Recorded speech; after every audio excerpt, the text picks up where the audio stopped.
중국 단체 관광 오면 좋아지겠구나 정도가 아니라 이미 우리 모르는 새 더 좋아진 상태에서 플러스가 붙는 거기 때문에 그렇게 본다면 주가도 우리가 생각한 것보다 더 갈 수 있다. 그렇죠.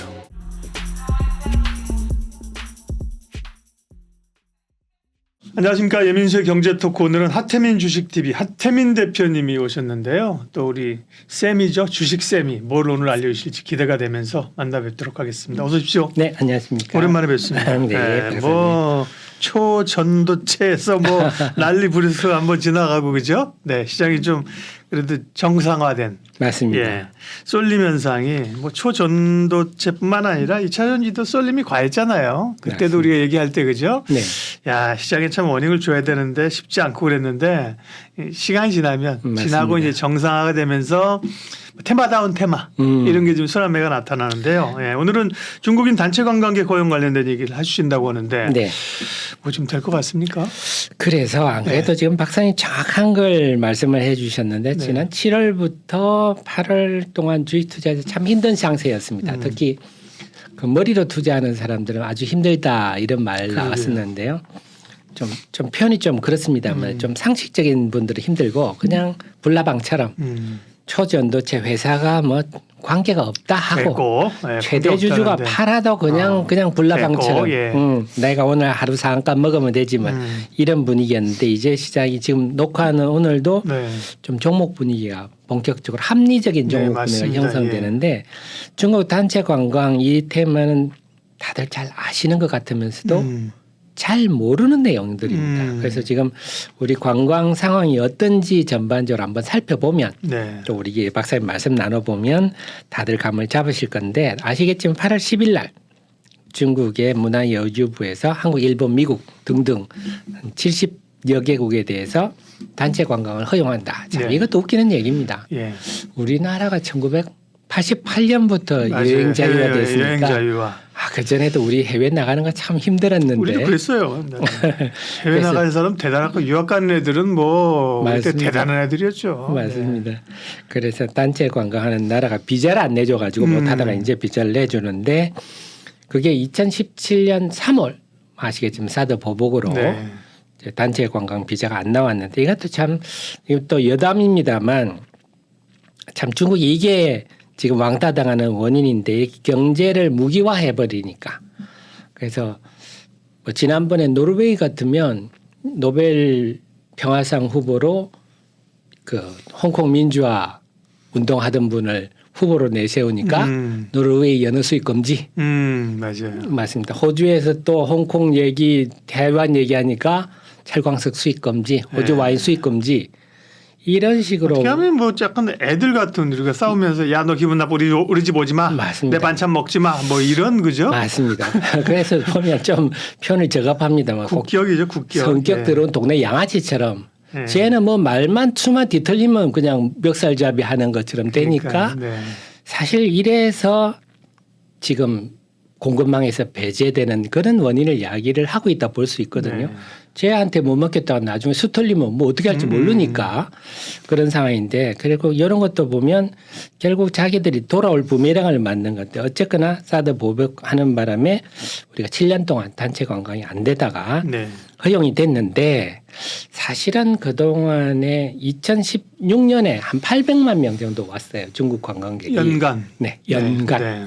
그러다가 사드 보복하면서 한 400만 명대로 줄어들었다가 그다음에 또 늘었습니다. 단체 관광을 못하게 해서 그렇지 뭐 개별적으로는 오는 분들이 있어서 2019년에는 다시 600만까지. 아, 그러니까 사드 이고 나서 계속 확 줄었던 게 아니군요. 맞습니다. 아, 그러네. 하여튼 뭐 저도 다 알고 있는 것 같은데 내용을 뜯어보니까 좀 다르네, 그죠? 맞습니다. 와, 16년에 800만 명이요? 네. 와, 많이 왔네. 그때는 우리나라를 방문한 외국인들 한 2천만 명 됐습니다. 와, 그러니까 그 중에 800만 명. 네. 네. 그다음에 우리 뭐 서울 인구가 1,000만 명인데 그죠? 맞습니다. 800만 많이 온 거고. 네. 그러고 나서 사드 때문에 주는 것 같다가 코로나 전까지는 다시 늘었다. 예, 600만까지. 아, 그렇군요. 결국 이제 코로나 때문에 직격탄을 맞은 거군요. 코로나가 제일 무서웠죠. 예, 예. 그래서 코로나 때는 코로나가 뭐 사드나 뭐 중국 신진핑보다 무섭구만. 맞습니다. 네네. 전 세계가 다 그 모양이겠지만 그렇죠. 예. 그래서 2019년에 600만이었는데 네. 2022년에는 20만. 그때는 뭐 움직일 수가 없었으니까 그러다가 올해는 지금 7월까지 70여만 명 정도로 다시 늘어나는 추세인데 자 그래서 우리가 관광객 추이가 그동안 좀 이렇게 됐구나. 그래서 네. 그동안 보면 단체 관광 사드 조치가 물론 부정적인 요인으로 작용을 했지만 그렇다고 해서 치명적이지는 않았다. 이걸 좀 알 수가 그렇게 볼 수도 있네요. 네, 그렇습니다. 그래서 이걸 보면 참 지금 작년까지 얼마나 관광업계가 어려웠는가.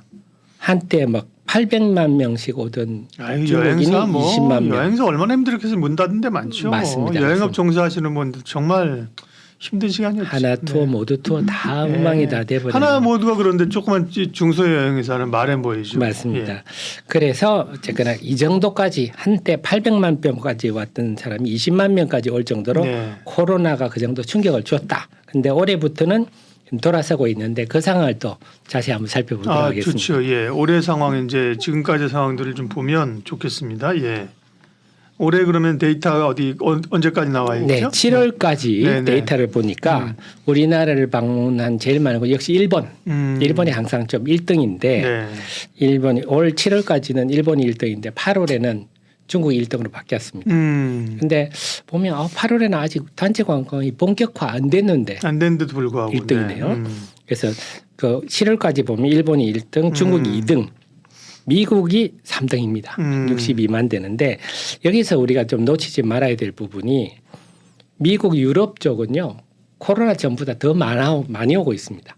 이미. 그래서 지금 전체적으로는 코로나 이전보다 한 70% 정도 수준인데 미국 유럽은 더 많이 온다. 그건 케이팝의 열풍이 있다고 보이네요. 그죠? 맞습니다. 지난번에 또 왜 BTS 10주년 아미 그 여의도 공원에서 뭐 공연하고 그랬잖아요. 뭐 그런 것처럼 어쨌든 케이팝이 불러온 효과 이런 게 있다고 보인다. 그죠? 해석하기. 역시 박사님이 착한 지적을 하셨는데 사실 오늘 제가 여러 차례 그런 말씀 드릴 것 같은데 중국의 단체 관광도 중요하지만 이미 우리나라 관광 산업은 상당히 회복되고 있는데 그 주요인이 한국이 사실은 그 우리 박사님은 유튜브는 좀 보십니까? 유튜브는 요즘 잘 못 봅니다. 일단 눈이 피곤하고요. 맞습니다. 그 조그만 거 보려면 그래서 또 우리 박사님은 또 책 읽는 걸 좋아하셔가지고 그런 책도 잘 못 봅니다. 요즘 뭐 하는지 모르겠어요. 그래서 리포트만 열심히 보고 맨날 주식 GTS 할 수씩 봐야 되잖아요. 그다음에 뭐 와이즈 리포트는 열심히 보는데 유튜브는 피곤해서 안 보고. 책 좀 다시 읽고 있습니다. 요즘 그랬는데. 그래서 저도 우리 라떼는 맞아요. 세대들이 다 그런데 저희 아들이 누워서 이렇게 막 핸드폰 보고 이게 처음에 서글퍼 보이더라고요. 그 눈에 안 좋은데. 그렇죠. 보는 건 좋은데 앉아서 보시라고. 그 조그만 걸 저거 뭐 하려고 보고 있지 했는데 제가 유튜브를 보기 시작하니까 이게 정말 세상 얘기가 여기 다 담겨 있구나. 그래서 요즘은 저는 TV를 거의 안 보고 TV는 안 보죠, 사람. 유튜브를 이렇게 보면서 세상 살아가는 얘기들이 다 올리니까 요즘 브이로그 같은 게 많으니까 그런 걸 보는데 여기서 제일 느껴지는 게 이 지금 젊은 세대들한테 한국이 성지입니다. 성지. 네, 한국을 가고 싶다. 근데 문제는 한국이 정말 비자를 잘 안 내주는 나라더라고요. 그래요? 네, 우리나라가 참 비자를 안 내주는 나라고 우리나라와 국제 결혼한다든지 우리나라에 있고 싶어하는 분들이 제일 스트레스 받는 게 출입국 관리 사무소 갈 때.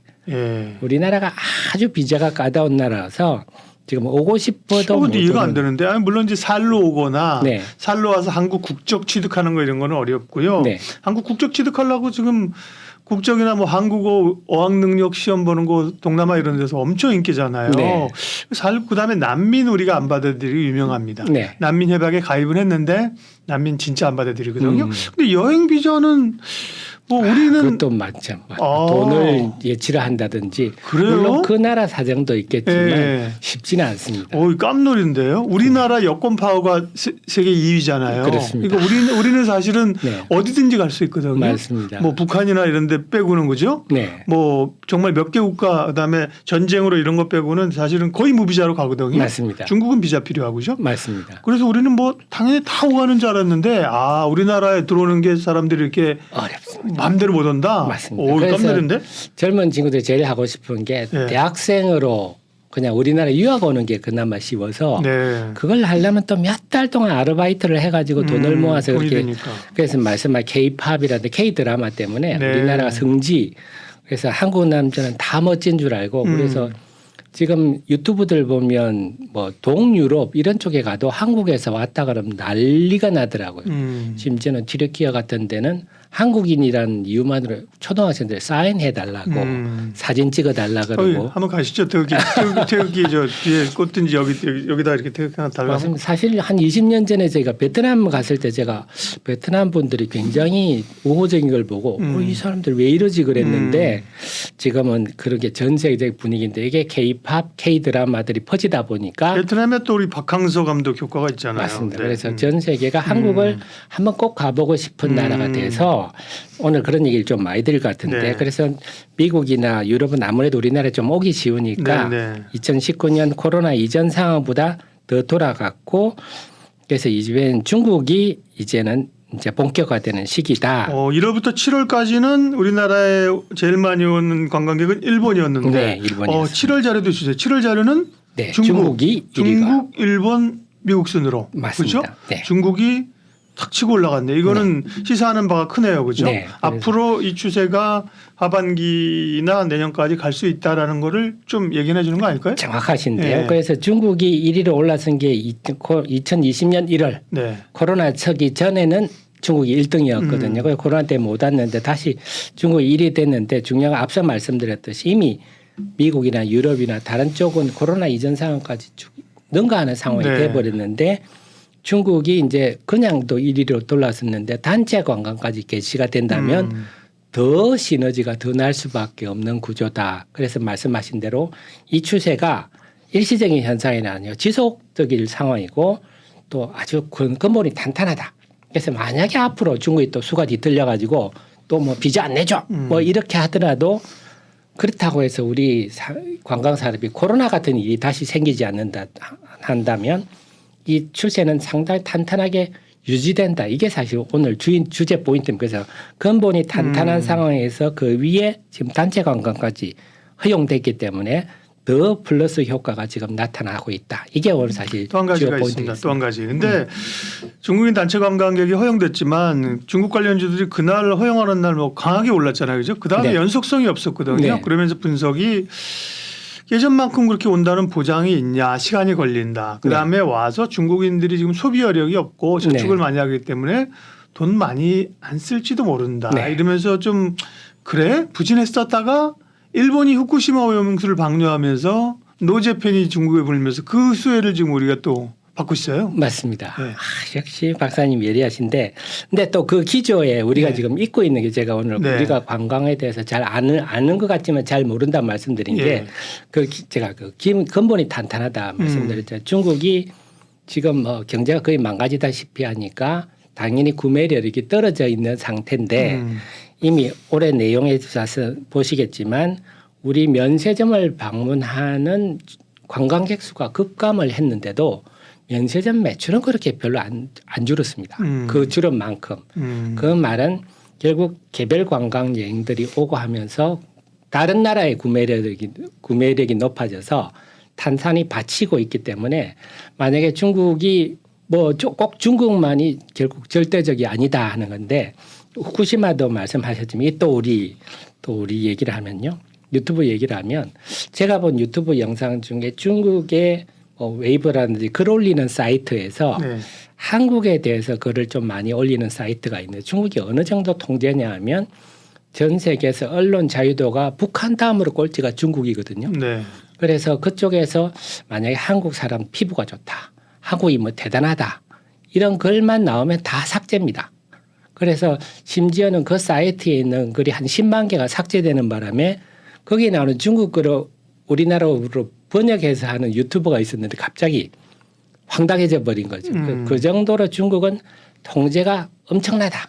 그러니까 노재팬이라는 게 사실 우리나라도 불매운동 한 번씩 하지 않습니까? 그렇죠. 예. 순수한 민간운동이지만 중국은 말은 민간운동이지만 아주 사상적으로 크게 통제를 하고 있기 때문에 오늘 우리 화장품 얘기하면서 그런 좀 말씀 많이 드릴 건데 그래서 이 부분이 뭐 단순히 뭐 개인들 간의 노재편이나 정부가 통제를 하기 때문에 일본으로 지금 이미 한 3분의 1 정도는 취소가 됐다 그러네요. 그래서 2019년에 중국인들이 우리한테 600만 명 정도 왔다 그랬잖아요. 예, 예. 일본에 한 900만 명 이상 갔거든요. 그래서 중국인들이 이번 춘절 연휴에도 국경절 연휴에도 우리나라보다 일본을 훨씬 선호를 합니다. 일반적으로 그렇죠. 네. 예, 맞아요. 그래서 일본으로 많이 갈 걸로 봤는데 지금 이제 일본이 없으니까 한국밖에 없어서 사실은 이번에 국정절 연휴에 우리가 엄청난 좀 이익을 볼 만한 반사이익을 누릴 만한 상황이 지금 돼버렸다. 이렇게 말씀드릴 수가 있겠고 중국에 이미 웨이보 이런 데는 그 취소한 영상도 막 올립니다. 네. 그래서 이런 분위기들을 막 이런 영상은 막 퍼뜨리게 냅두고 뭐 예를 들어서 일본 좋다. 뭐 이런 영상은 전부 다 삭제하는. 그래서 오늘 내용에서 말씀드린 우리나라 제품이 세계적으로 인정받는 제품들 아닙니까? 근데 중국에서 확 떨어졌잖아요. 그래서 모르는 사람들은 뭐 중국이 기술력이 높아져서 우리나라 네. 선호도가 떨어졌다 얘기하는데 네. 아주 체계적으로 뭐 세금 문제도 있지만 체계적으로 우리나라를 격화시키고 또 중국의 애국주의 이런 걸 통해서 네. 그런 부분이 있는데 만약에 이번에 최근에 언론 또 영상 보니까 한국에 개별 여행 갔다 온 중국의 여자분이 화장품이 이래 싼 줄 몰랐다. 한국 화장품이.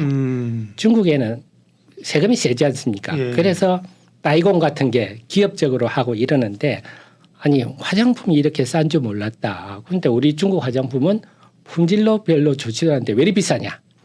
그래서 만약에 중국 유커들이 와 단체 관광을 오면 다 화장품 하나씩은 살 건데 화장품 가격이 이렇게 싸네 되면 야 한국에 대해서 좀 더 알게 되는 그런 효과도 나타날 수가 있어서 이번에 그런 효과 또 일본의 노재편 효과 이런 것까지 겹치는데 예. 지금 분위기에 봐서는 모객하고 하는데 9월 중순부터 본격적으로 좀 오지 않겠느냐. 그래서 9월 말 10월 초 국경절 연휴 때는 상당히 좀 많이 올 것 같다. 네. 이렇게 뭐 봐야 될 것 같습니다. 오늘 하태민 대표님과 중국인 단체 관광객 허용 관련된 얘기를 하고 있는데요.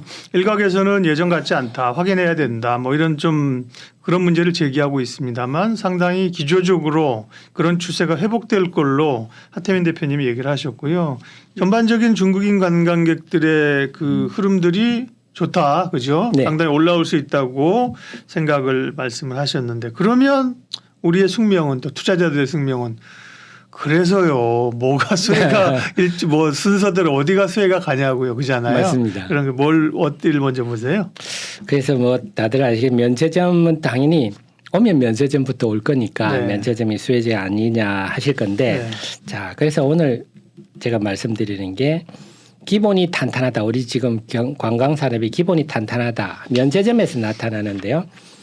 2019년에 외국인들이 한 2천만 명 왔다 이렇게 말씀드렸잖아요. 네. 그러다가 코로나 때문에 쭉 줄어들어서 근데 제가 보는 데이터마다 조금 다르긴 한데 저는 관공공사 데이터를 봤는데 작년에는 한 외국인들 한 156만 명 정도가 면세점을 찾았다. 네. 이렇게 봤는데 오늘 또 다른 자료를 보니까 뭐 한 320만이다 이런 얘기도 있던데 어쨌거나 코로나 이전보다는 한 7분의 1 수준으로 줄어들었거든요. 그럼 우리가 상식적으로 면세점 매출도 7분의 1로 줄어드는 게 기대 상식적이죠. 네, 상식적인데 네. 2019년 면세점 매출이 한 24조 대 후반, 한 25조 가까웠는데 작년에 한 18조 정도 됐거든요. 오, 7분의 1로 줄려면 얼마에 돼? 24니까 74, 73, 21. 네. 뭐 한 그죠? 얼마로 한 4, 5조 원대로 줄어야 되는데 맞습니다. 그죠? 네. 거의 한 24조에서 17조면 뭐 그죠? 맞습니다. 30%밖에 안 줄었네요. 예. 결국은 사람이 줄었는데 매출이 그만큼 많으면 와서 더 많이 샀다. 높아졌다 이렇게. 예. 그래서 우리의 면세점을 둘러싼 환경이 이렇게 변하고 있구나. 이렇게 볼 수가 있거든요. 네. 이게 어떤 의미냐면 우리가 일반적으로 볼 때 그 면세점 주식들 뭐 예를 들어 대표적인 호텔 신라 네. 그다음에 현대백화점 신세계 이런 걸 네. 보면 매출이 작년에 확 줄었어요. 올 상반기도 줄고 한 대체로 30-40% 줄었거든요. 근데 영업이익률은 확 올라왔습니다. 이익률이 오히려 올라왔다고요? 네. 오. 그래서 처음에는 저도 매출이 왜 이렇게 줄었지? 무슨 일이 있었나? 네네. 면세점 매출. 부분이 있고 국내 내수도 안 좋았고. 맞습니다. 뭐, 네. 근데 매출이 갑자기 30-40% 준다는 거는 뭔 일이 있었나? 네. 무슨 일은 없었어요. 예. 근데 매출은 이렇게 들었는데 오히려 영업이익은 확 늘어버렸습니다. 네. 이게 무슨 일이냐 했더니 우리가 중국의 보따리 장사들, 그 따이공이라 따이공. 그랬지 네. 않습니까? 따이공이 코로나 한때는 한 95% 이상 정도 거의 면세점 모술은 그들이 다 해갈 정도로 이랬는데 그 우리 말씀드렸듯이 이제는 전 세계에서 한국을 오고 싶어하는 개별 여행자들이 많이 늘다 보니까 지금 따이공을 지원을 많이 줄여버렸습니다. 송객 수수료라는 이제 아시겠지만 와 저는 이렇게 많은 줄 몰랐거든요. 사실 송객 수수료라는 게 그 따이공을 데리고 오는 그 뭐 중국 뭐 여행사라든지 가이드한테 수수료를 지급하는데 우리가 뭐 커미션이라고 보통 그러는데 커미션이죠. 그걸 네. 그게 코로나 한때는 한 50% 이상 줬다 그러네요. 그렇군요. 근데 그게 한 35% 정도 되면 이제 똔똔 정도 된답니다. 그러니까 50%좀 적자죠. 그래서 코로나 시기에 면세점들이 막 적자 보고 이랬는데 지금은 30%대 미만까지 내려왔습니다. 결국 근데 그 수수료율을 낮추면 또 따이공들을 덜 데리고 올 거 아닙니까? 그러니까요.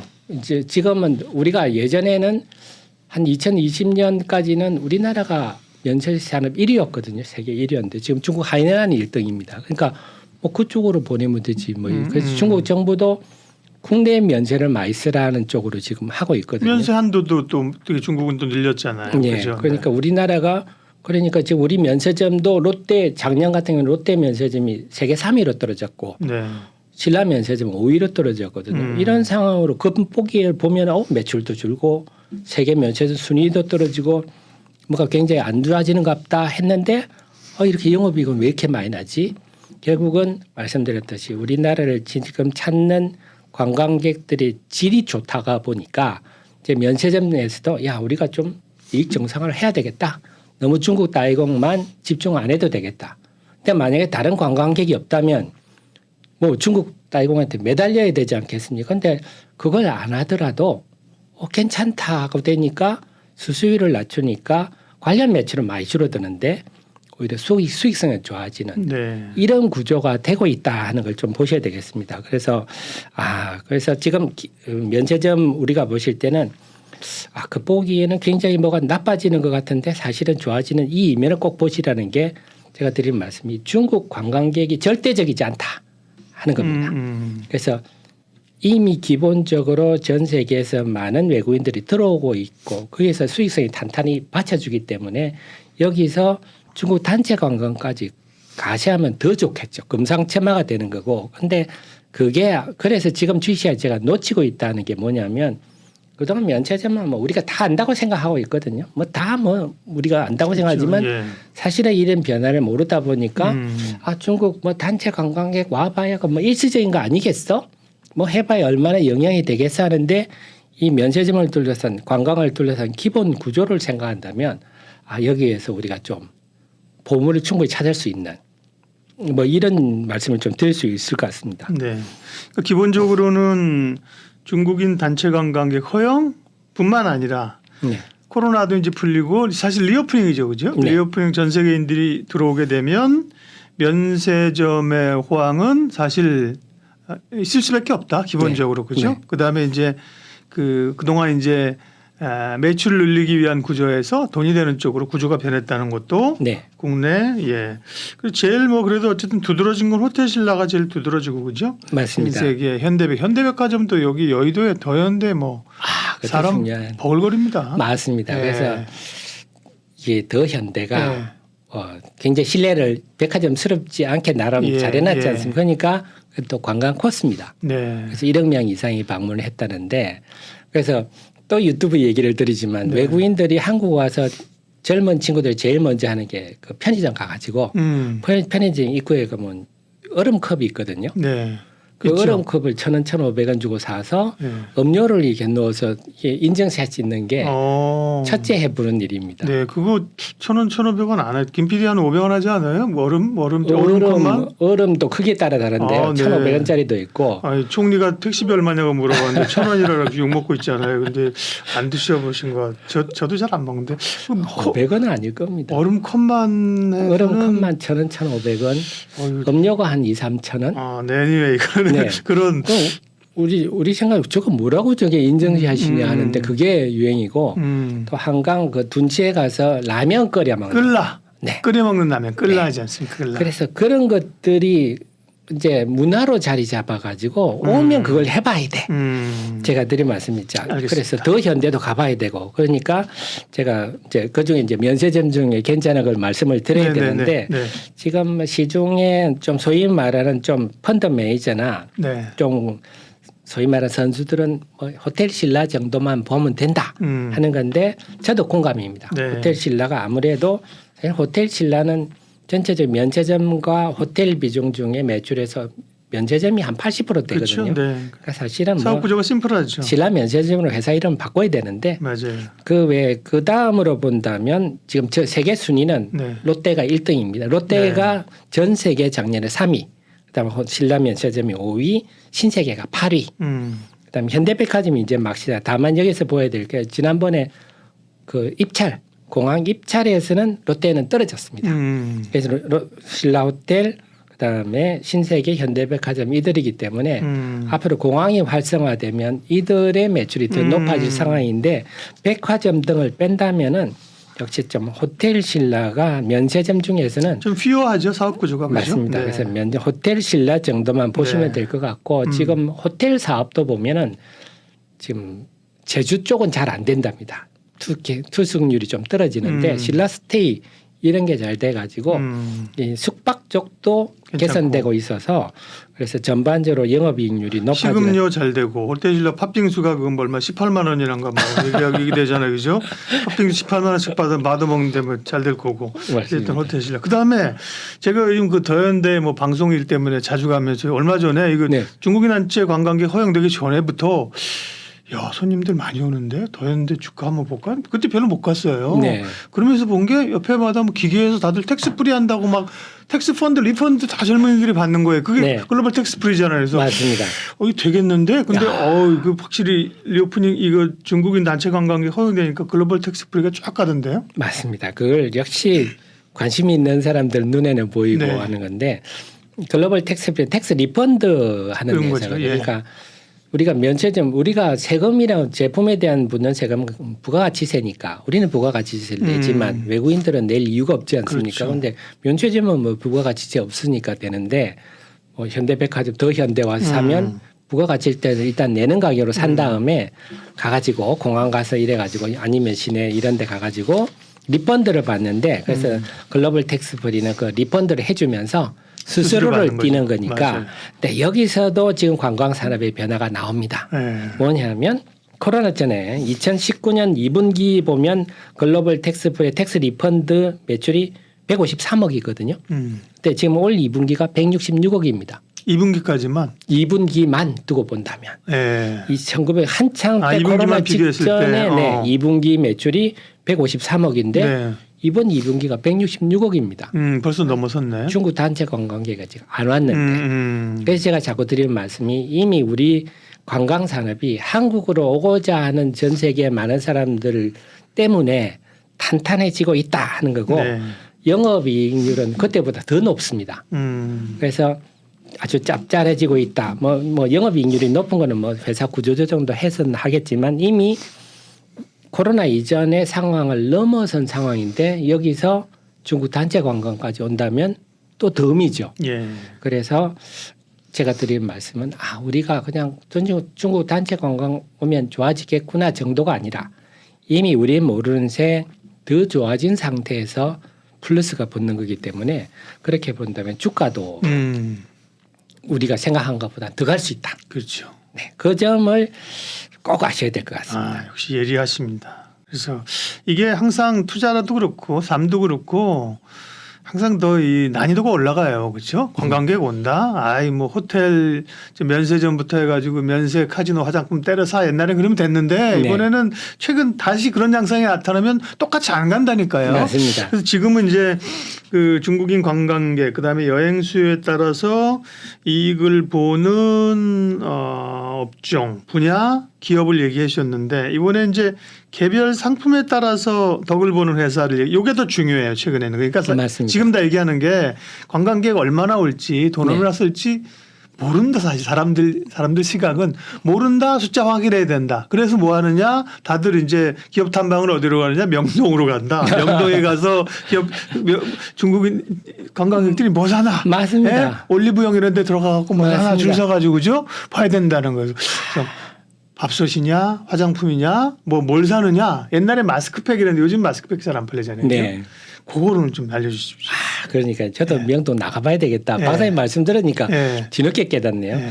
그래서 중국인들이 선호한 제품 저도 관심이 많아서 살펴봤는데 네. 코로나 기간 때문에 그런 것들이 많이 사라지면 제일 우리가 제가 나름대로 순위를 매긴다면 최근에 언론에 좀 납니다만 쿠쿠밥솥. 그래서 제가 모두의 말씀을 드렸지만 중국이 아주 조직적으로 국민들의 언로라든지 통제를 해서 지금도 마찬가지입니다. 한국이 뭐 좋은 얘기는 무조건 삭제입니다. 그렇기 때문에 우리나라 상품도 고전을 겪을 수밖에 없는데 그래도 쿠쿠밥솥은 지금 5년 연속 중국 소비자 1위를 하고 있습니다. 그러니까 밥솥에 관한하는 중국인들이 굉장히 선호를 한다.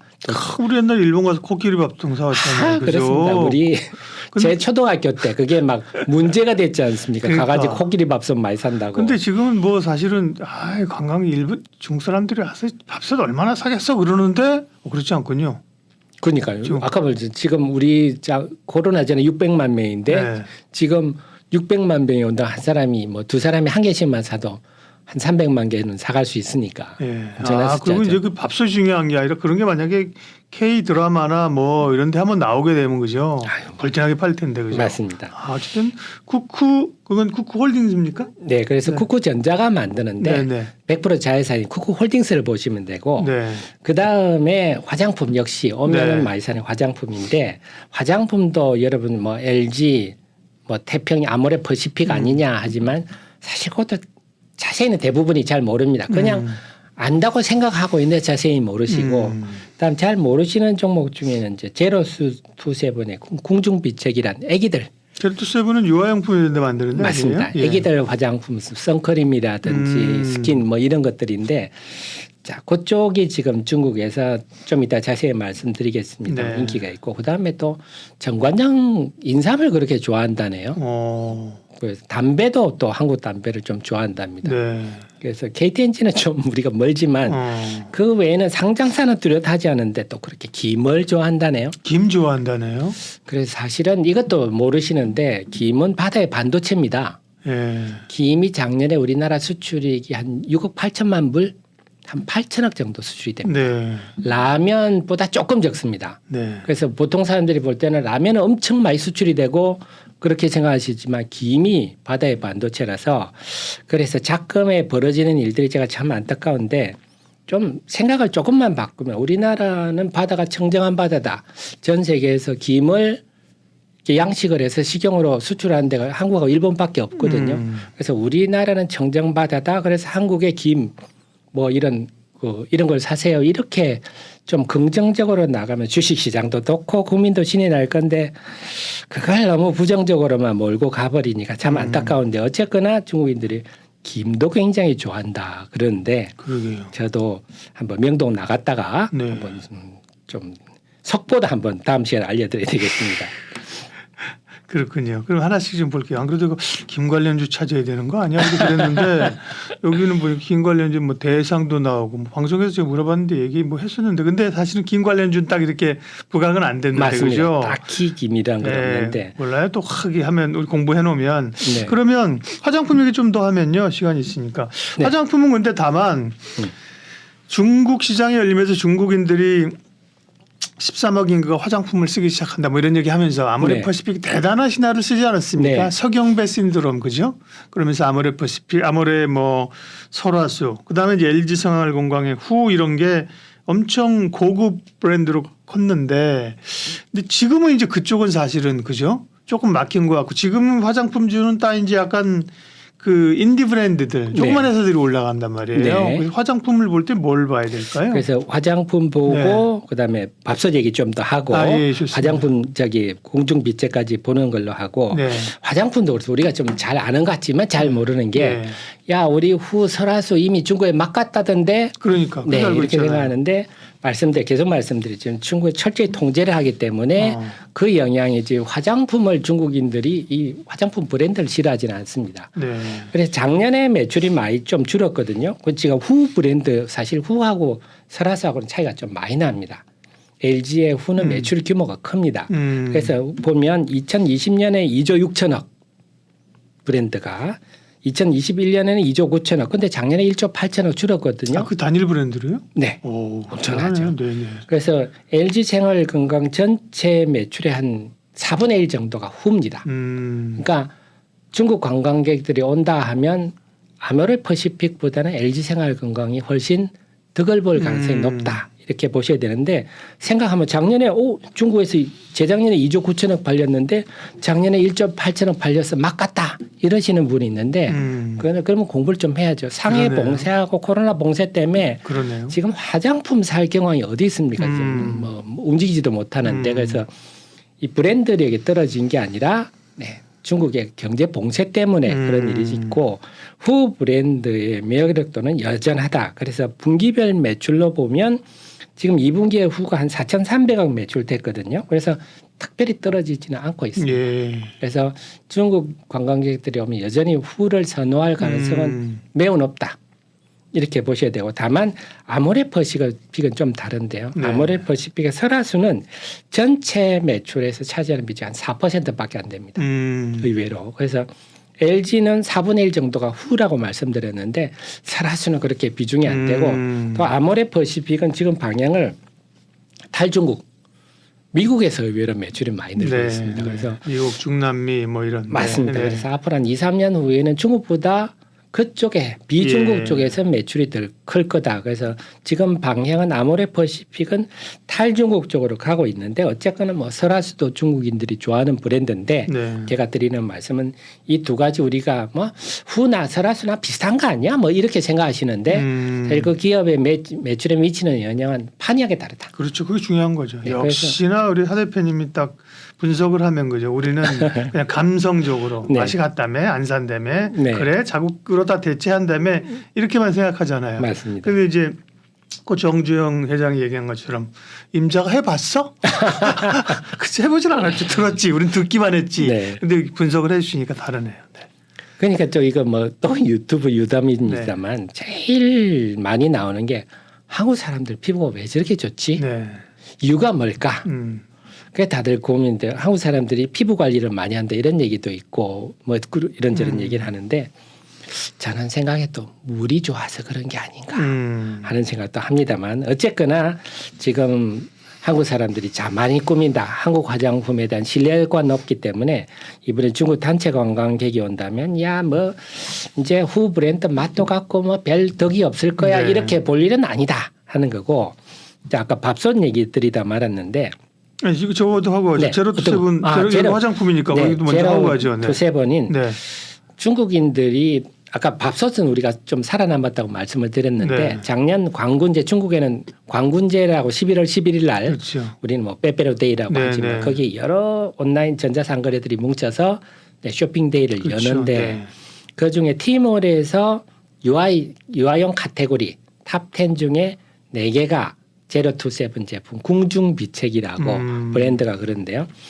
지금 우리가 보면 애를 덜 낳는다. 중국도 애를 덜 낳잖아요. 근데 애는 덜 낳지만 아동용품 시장은 더 커지고 있습니다. 그렇죠. 한 아이에게 들어가는 거는 더 훨씬 더 고급이고 돈 많이 들어가죠. 그죠? 그러니까 애한테 들어가는 나는 뭐 대충 하더라도 내 애한테는 좀 더 고급이고 좋은 걸 쓰고 싶은 게 부모 마음인데 또 이런 표현 써서 좀 그렇습니다만 어쨌거나 한국 제품이 상대적으로 믿을만 하지 않습니까?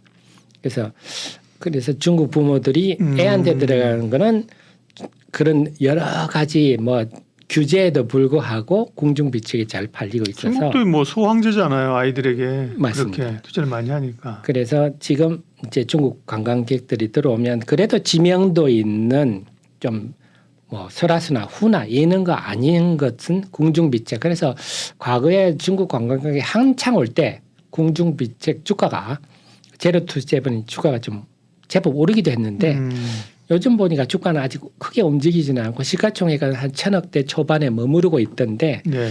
네, 그래서 좀 제로투세븐은 잘 모르는 그러네요. 종목으로서 좀 머리에 기억을 해둘 필요는 있겠다. 사실 제로투세븐은 알고 있는 게 지금 우리 정부가 워낙 저출산이어가지고요. 어제 네. 나왔잖아요. 합계 출산율 뭐 0.7명 그러면서 내년 예산에도 저출산 대책 넣고 이러면서 이제 어젠가 그제 좀 반짝했거든요. 네, 그런 맞습니다. 저출산 대책. 근데 그것뿐만 아니라 이런 모멘텀까지 있으니까 제로투세븐을 제대로 알면 그죠. 네. 이 이슈들이 좀 여러 이슈가 있네요. 하나 더 붙인다면 네네. 이 회사가 그동안 적자 요인이 패션 사업을 아동복을 했었거든요. 네. 아동복이 매년 적자를 해서 한 5년 동안 네. 한 360억 정도 적자를 봤습니다. 접었어요, 근데? 그래서 작년 9월부로 이제 접었기 때문에 오. 이제 적자 요인을 싹 접었기 때문에 올해부터는 호조 요인만 되는 상황에서 또 이렇게 중국 관광객까지 오니까 이 회사는 이제 최추세적으로 실적이 좀 좋아질. 좋네요. 네. 제로투세븐은 알고 계시겠지만, 네 여담이라기보다 제가 하나를 깨알 정보를 들으면 제로 0부터 7이잖아요. 제로투세븐 0세부터 7세까지 아, 그러네. 유아를 대상으로 우리는 비즈니스를 한다. 아, It's 제로투세븐. 저도 몰랐습니다. 네. 네. 중요한 건 아니지만 이 회사의 색깔을 보여주는 거죠. 그죠? 네. 네. 좋습니다. 네. 제로투세븐 보고요. 그 다음에 밥솥으로 가죠. 네, 밥솥. 네. 아까 잠시 얘기 드렸는데 그래서 아무리 한국을 까고 해도 밥솥만은 중국이 또 무쇠밥솥을 그렇게 좋아한다네요. 그래서 쿠쿠의 이 밥솥이 인기가 있는데 쿠쿠 홀딩스는 자본금이 36억입니다. 아주 작죠. 그러네요. 그런데 액면가는 100원이거든요. 네. 근데 유보율이 한 28,000% 됩니다. 와, 무증해야겠네. 그래서 보통 이렇게 유보율을 제가 보통 5,000% 정도를 기준으로 보거든요. 네. 유보율이 5,000%를 넘는 회사들은 설사 업황이 나빠서 실적이 나빠져도 주가가 버팁니다. 상대적으로. 그러다가 뭔가 좀 좋은 얘기가 나오면 쫙 뻗어버리거든요. 그래서 우리가 항상 유보율이 높은 기업을 눈여겨봐야 될 게 뭐 유보율이 높은 중에 뭐가 하나 터지면 그런 회사는 다른 것보다 훨씬 주가가 올라간다. 근데 이 회사는 자본금도 36억밖에 안 돼 유보율이 28,000%니까 기본적으로 아주 탄탄하고 네. 그 쿠쿠 홈치스라고 상장 회사가 있거든요. 뭐 하는 데죠? 렌탈. 네. 거기도 짭짤한데 순이익이 한 1,000억 이상씩 나니까. 그래서 뭐 상장 자회사도 있는 데다가 쿠쿠제 100% 자회사 쿠쿠전자가 이렇게 지금 밥솥을 만드는 게 지금 잘 되다 보니까 네. 그래서 말씀드린 이렇게 탄탄한 재무 구조라서 여기서 중국 관광객 이슈까지 하면 이런 거는 팡 튀어버리는데 최근에 주가가 좀 팡 튀고 있습니다. 근데 재미있는 게 지난 수년간 보면 정말 주주들이 정말 힘들 정도로 주가가 15,000원부터 19,000원을 몇 년을 왔다 갔다 했거든요. 그러니까 들고 계셨던 분은 뭐 환장할 지경으로 됐다가 네. 이번에 그 7월에 한 600% 정도 면세점 매출이 늘어났다 뉴스가 나오니까 주가가 2만 원 유를 순간적으로 한번 팡 뛴 줄 아침에 상한가까지 갔다가 그 순간에 기관들이 다 팔아버렸어요. 내가 뭐 질려가지고 묵은 주식들 맞습니다. 질려가 징글징글해서 팔았는데 그 물량을 소화하고 다시 그 이상 올라가고 있는데 네. 그래서 이 부분이 또 우리가 주식으로 보면 오랫동안 기면 또 움직이면 큰 시세가 나잖아요. 그래서 이런 요인들로 봐서는 쿠쿠홀딩스는 우리가 생각한 것보다는 훨씬 강한 시세가 분출될 수도 있다. 네. 그래서 지금 시가총액 해봐야지가 한 7천억 정도 하는데 그 정도에 있을 회사는 아니지 않느냐. 그래서 우리가 항상 개인 투자들 힘든 게 주가가 올랐을 때 이게 지금 어떻게 해야 될지 고민하실 때 보셔야 될 게 재무구조와 시가총액을 보셔야 되는데 쿠쿠홀딩스는 그동안 몇 년을 지금 묵었기 때문에 싱싱한 시세가 분출되고 있다. 네, 이렇게 좋습니다. 보셔야 되겠습니다. KTNG도 말씀하신 것처럼 뭐 인삼이나 혹은 뭐 홍삼, 담배 이런 것도 있지만 이게 사실 또 약간 배당주 성격이 방어주 성격이 맞습니다. 있잖아요. 네. 그런 점에서 주가도 이제 탄력 있게 올라오는데요. 네. 네. 그래서 저는 사실 KTNG는 별로 분석을 안 했거든요. 네, 그러니까요. 저도 이런 좀 선입견을 벗어야 되는데 네. 그냥 우리가 좀 나라에서 운영하는 기업들은 항상 그 자리에 있는 주식이라는 생각이 있는데 제가 시간 나면 네. KTNG도 한번 또 공부를 네. 해가지고 근데 뭐 말씀하신 것처럼 뭐 중국 관광 관련해서는 뭐 KTNG를 그거를 이제 직접적인 연관 뭐 여행 관련주로 이건 아니잖아요. 아니기 때문에 맞습니다. 괜찮습니다. 그리고 앞으로 이제 좀 우리가 공부를 한다면 시세가 날 수 있는 게 아까 말씀한 화장품인데 네. 올 중국 얘기가 부각되기 전까지는 좀 비중국 비중이 높은 우리나라가 어느 정도인지 하면 지금 일본에서 30년 만에 우리나라 화장품이 1위로 올라섰습니다. 맞아요. 예. 그래서 우리나라가 뭐 중국 말고 다른 데서 그동안 좀 일본이나 다른 데서 성과를 내는 화장품 클리오라든지 이런 거 위주로 왔었는데 그 중에서도 뭔가 이번에 제가 명동 네. 나가가지고 네. 중국인들이 무슨 화장품을 사는지 보시고 나중에 알려주십시오. 네, 그래야 될 것 같습니다.